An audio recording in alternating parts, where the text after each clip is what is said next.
Welcome to the Xerox Museum. The question we are most asked is, how did a 80-acre manufacturing site come to be in a small village in the Forest of Dean?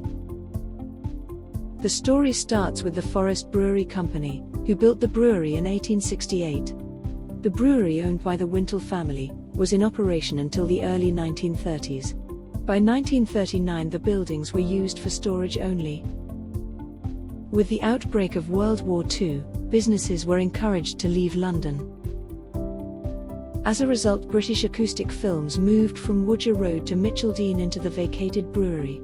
Those moving included Tommy Law, who headed up the operation. During the war, British Acoustic Films manufactured plotting tables, searchlights and projectors. This meant adding additional buildings.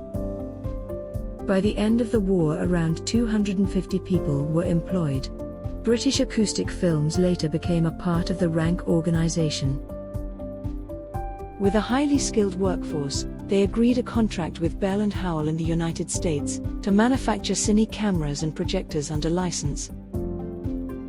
You will see some examples of 8mm and 16mm equipment that was manufactured in Mitcheldean, displayed around the museum. Bell & Howell production continued through the 1950s and into the early 1960s. In the meantime, Rank Xerox was set up by the Rank organization and Xerox Corporation of Rochester, New York, as a jointly owned company. This to exploit the xerographic invention of Chester Carlson. Tommy Law spotted the commercial opportunity. In 1960, the first Xerox copier, the 914, was manufactured in Mitcheldean. It was to have a massive impact on the size of the manufacturing plant and the numbers employed. The 914 was followed by a desktop copier, called the 813.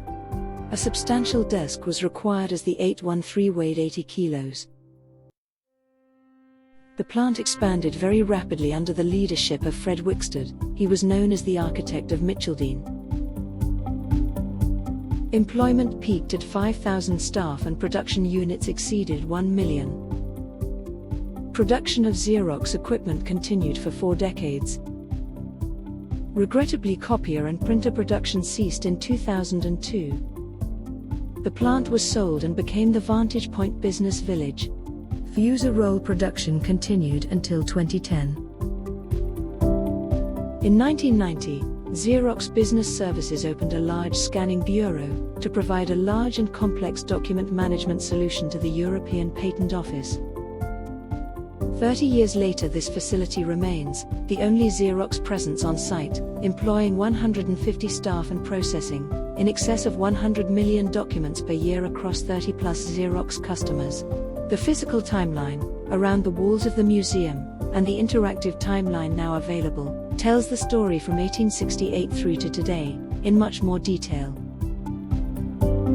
I would encourage you to take a look at the timeline. A separate video will, hopefully, bring to life some of the items in the museum. Thank you for taking the time to watch this short video about the history of the Mitcheldean manufacturing site. We hope you will be able to visit the Xerox Museum in the future.